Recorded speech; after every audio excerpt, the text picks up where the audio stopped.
Hi, this is Kurt, Megatech. We're here today to install this 120-inch screen onto this wall. The 120-inch screen is a perfect application for any home theater, corporate boardroom, or presentation area. And we're going to do it step by step with you here at our shop. What comes in the box? So besides the frame and the screen, you're also going to have tools and parts and pieces. The first tool that they give you is the Allen wrench. This Allen wrench is used to actually tighten down the frame on each corner. You're also going to get tab tension springs. These springs connect to the screen itself and pull it into the frame so you can make the screen nice and taut. And another item is the actual hook that actually allows you to hook the spring from the frame into the tab tension location on the screen itself, and that I will show you in the next phase. And through the magic of video editing, voila! Like magic, the screen has been assembled. But all kidding aside, I wanted it to get past that point, so it's a bit tedious, and get right to the heart of the matter, which is showing you how I actually put this together. In the corners, in each corner, they have slide channels. In those slide channels, you have a tightening ratchet bolt that goes into on both the top side and the slide on the inside. This allows you to bring the channel together, make it tight, and then once it's fitted and put in place, I'll take the tool and just tighten it down. Please note that you have to play with this a little bit, making sure that your angle's correct when you get all four corners done. There may be some adjustments that you'll have to do even when the screen is finished, but there is a pro tip which I'll show you shortly. The other part about it is you're going to want to get the screen, once you lay the screen down, you're going to start with the white side down, black side up. Leave it in the roll. I always find it easier to start from the top side and then roll it down to the bottom here. I usually leave it for about 15 to 20 minutes just to let it lay, get to room temperature, whatever the environment is. It's a little bit easier to work with. And then from that point on, you're going to slide in the fiberglass rods that go through the bottom. Now, this particular screen uses spring tension. I like them a little better. I think it adds a little more, gives a little more pull on the string, lets the material stretch a little more. There are other manufacturers that use Velcro. I find the Velcro is a bit easier, but it's hard to get the wrinkles out. Also, it has a tendency to peel if the room may get too warm. And then the other manufacturers also, there's another type which are snaps. The type of snaps that you would use for a book cover. They're a little better. You're able to get a little more tension on them, but really hard to snap in. If anybody owns a boat and has covered it, you know what I'm talking about. But the springs seem to work for me. I like them the best.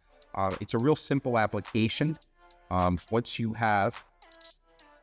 able to pull the spring onto the track, note they have a slide here. That's the one you want to use, that part of the track, not up here, because that's where the frame would go when you go to mount it, right? And you see they have a little tab, and that's what this tool is for, right? So you're able to hook the tool into the spring hook, bring it over to the tab, which goes around, and then release. And then you want to just check to make sure it's there, and it pulls the spring towards it. The actual spring, the tension of the spring pulls it. The way I usually start is once the screen is rolled out, like I have it now, I always start in the corners first. So I started here, then I did the opposite corner, then I went to the bottom on that side, and then to the opposite corner here first. One spring in each side, which stretches it both vertically and horizontally. And then as I went to each location, I staggered. So I started here, and then I went to the two on that side. And I went to two over here, and then two over here. And the reason why is I wanted, this is a little tip I got from my mom. My mom was, she sewed, and she used to do all kinds of things, bedspreads, you name it. And I always noticed that when she was stretching the fabric, a little trick I learned, but I'm going to pass it off to you. She never went down one side. She would always stretch, pull, and then go to the other side, stretch, pull. The screen is the same way. You don't want to just go along to one side. You want to stretch and pull evenly from one side to the other. So I always like starting with the height first because it's the shortest part of the screen.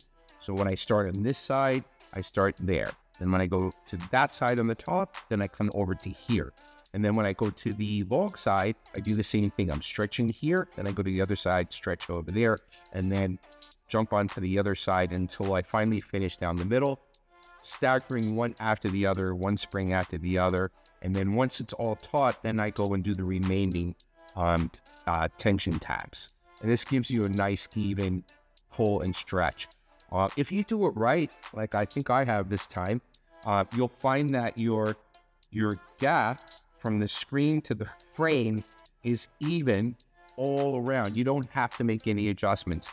I noticed it overlapped here a little bit, and I think that's just because the material on this tab was made a little longer from the manufacturer, but everything else lined up perfectly, so I didn't have an issue. Okay, so before we take this and mount it on the wall, I just want to go over a couple pro tips in this stage. One is, before you even get started unboxing any of this, make sure that you have some type of padding on the floor. I find the best thing is packing blankets. Packing blankets give you enough thickness so you're not worrying about damaging the felt or any of the frame on the screen itself, the screen frame.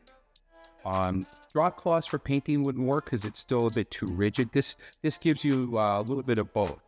You don't want to do it on any foam surface or cardboard. Cardboard can again, dirty the felt or mat it down. So I find that packing blankets are the best thing for it. The other thing too is, if you use packing blankets, you're able to lay it face down when you're working on it. So there's a bit of distance from the frame to here. If you are working, make sure that they're clean and shaken out. If you are working with a, what we call a trimless or an invisible frame screen, you want to wear gloves, because you might have to get underneath it to do something, and you never want to touch the white surface of the projection screen, which you'll see shortly, with your hands. The oils from your hands and the dirt from your hands will make marks. It doesn't look good afterwards. So just remember to utilize white gloves when you're using this. Last pro tip before we hang this on the wall is going to be here in the corners. There might tend to be a gap because the frame from the manufacturer is not necessarily cut perfectly. It'll look perfect with the felt because the felt actually fills it in a little bit. But if you're going on a white wall, which most of the time you will be in a black wall in theater environments or darker walls in conference rooms, but here we're doing a white wall. So whenever you're working a white wall, which happens, you want to have a little bit of a pro tip is you take a piece of black electrical tape, which I have here. You're going to cut off a piece and you're going to run it right along this area here so that when it goes up on the wall, you won't see any white gap coming through, or what we call a light gap. And that's just a little pro tip, okay?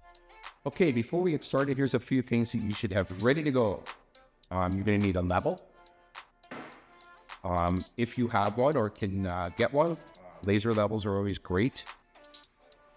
Tape measure. The actual hooks and hardware that come with the screens. Green tape for marking the wall in your position, center point, etc. And then last but not least, you're going to need some type of drill to drill in the mollies and also the screw that goes into brackets themselves. Before we get started, now we're going to map out the wall.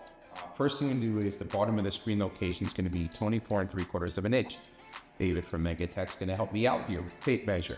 Dave, can you go ahead and get that measurement for me? So we're here at 24 3/4.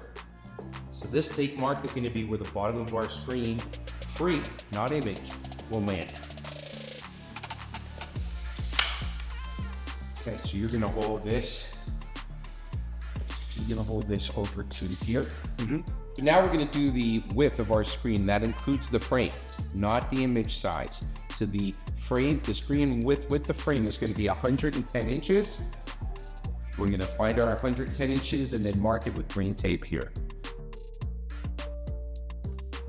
So the next thing is we're going to look for our screen height. Our screen height is 64.5 inches. David has gone ahead and measured it to where it needs to be. And I'm going to start my tape line here. So what we just did was we actually boxed out our viewing area on the wall.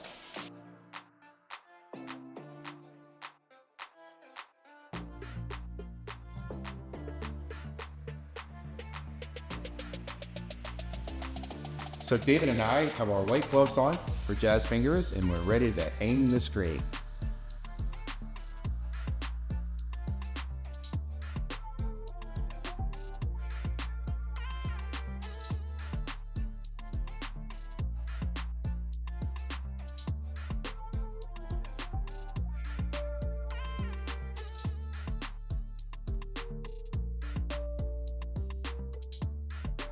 All right, now you're seeing the final result of the 120-inch screen, 16:9 matte white. We have some ambient light on in the area, and we still get a very nice bright image. We've paired that up with the Iki V1700, which is 17,000 lumen light output, and that's why it looks fantastic. Installed by me.